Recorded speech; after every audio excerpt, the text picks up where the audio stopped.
how did you get this job? That is a very incredible journey. In days where I was sobbing and crying and thinking that I cannot do this, I cannot make it. But to be honest, I only applied for companies outside of India. Obviously, I faced so many rejections, so many failures. That is inevitable. I believe in the numbers. Okay, you have 4 years experience, so you know a lot. But for the design industry, I don't think that's the matter of fact. It's about the skill, or it's about the time and effort that you're ready to dedicate for the work. And this company that I'm working at right now, they trusted in my ability. I gave them an interview. Okay, let me do my job. I did it for the next 6 months, and they loved my job, and they gave me a hike which I never expected.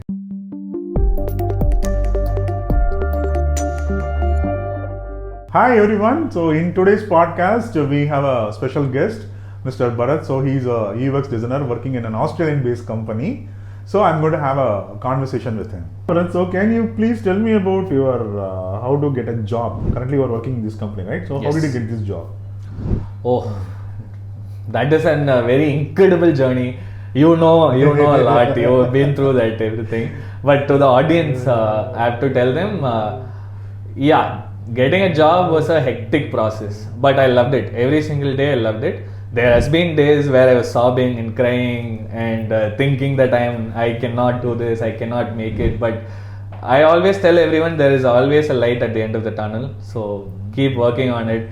Every day, so many days I've called you and like, sir, what is happening? I don't know. And you've always told me, keep working on it, attend more interviews, do more portfolios. And I think that is the only way through to gain more skills, gain more knowledge, and do more work. And persistently trying for companies. And to be honest, I only applied for companies outside of India. Okay. I'm being very honest with it because I had a very bad experience in my previous company, and overworking and all that is overworking is sort of a pride in the Indian market. They take pride in overworking, and I don't want to take that pride. I'm happy like this. So I wanted to apply only for companies outside of India, and I made sure it was your suggestion also to jot down what sort of company that you wanted to get into. I was very clear I wanted to get into a design agency sort of a company where I would be given the opportunity to work at different verticals. And the plus point about working in an agency is today I've already worked with 8+ verticals which are different, and every vertical has a different research approach, and every vertical has a different design approach. And that is one of the gifted opportunities that I have gotten, and that is because of the decision I made. Okay. And so I applied for companies like this. I made sure I wanted to apply for companies like design agencies which are outside of India. And obviously I faced so many rejections, so many failures. That is inevitable. In a job searching scenario, failures are inevitable. Okay, how do you handle that? The rejection. Just motivation every day. Wake up and tell yourself you can do it.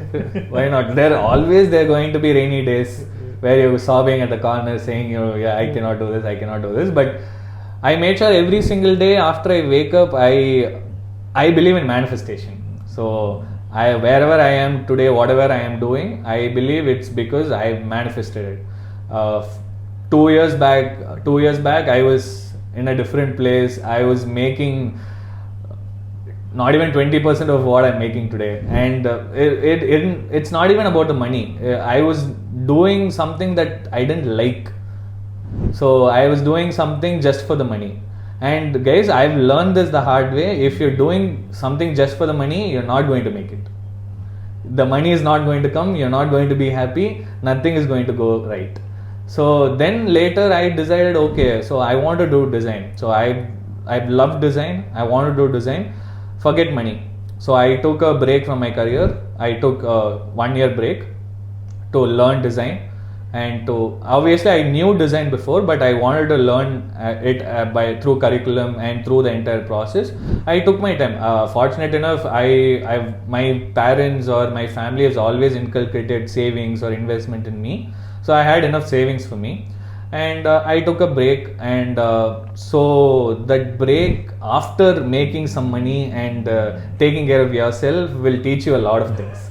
When the bank balance is going down every month, your BP is shooting up every month. But yeah, the rejections was a part. So when I faced too many rejections, I knew my bank balance was also running out. So I had to do other things. While I was learning, I had to do small menial jobs to make ends meet, to make the bills, to pay the bills, and for eating, for surviving, to be honest. But that taught me that it's not about what you're doing, it's about what you want to do. Today what you're doing is not what you are. What you want to do tomorrow is what you are. So that is why the one thing that was running in my head again and again, what I'm doing today, yes, I am doing something to make ends meet, but the ultimate goal is to do what I always wanted to do. So that was the view that I had, and fortunate enough, I applied a lot of companies, and this company that I'm working at right now, they trusted in my ability. I gave them an interview.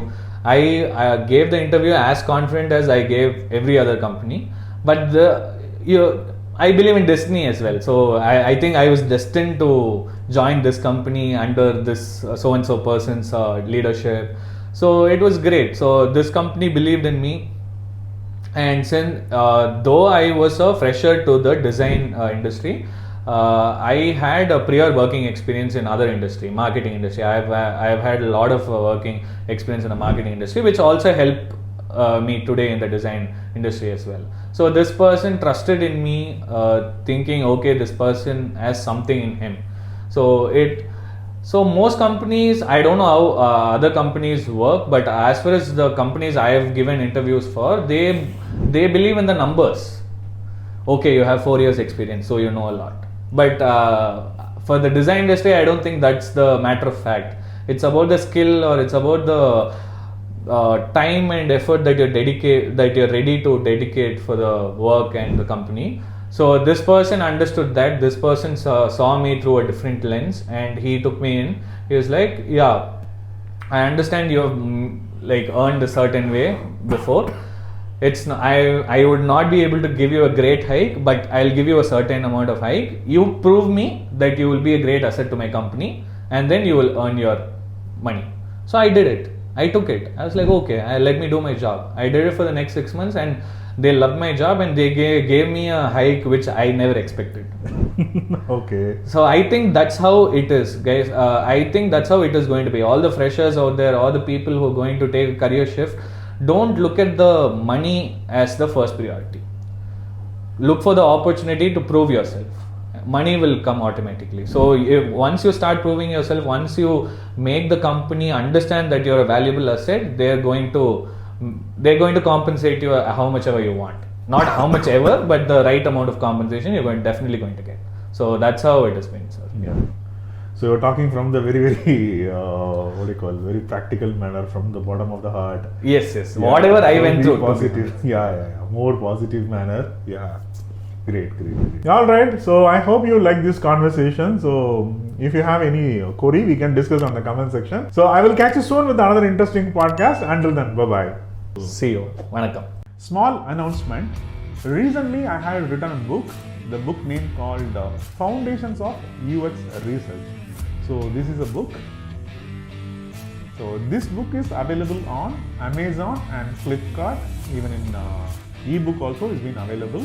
So I'm going to share the link in the description. If you want to buy this book, you can check out those links.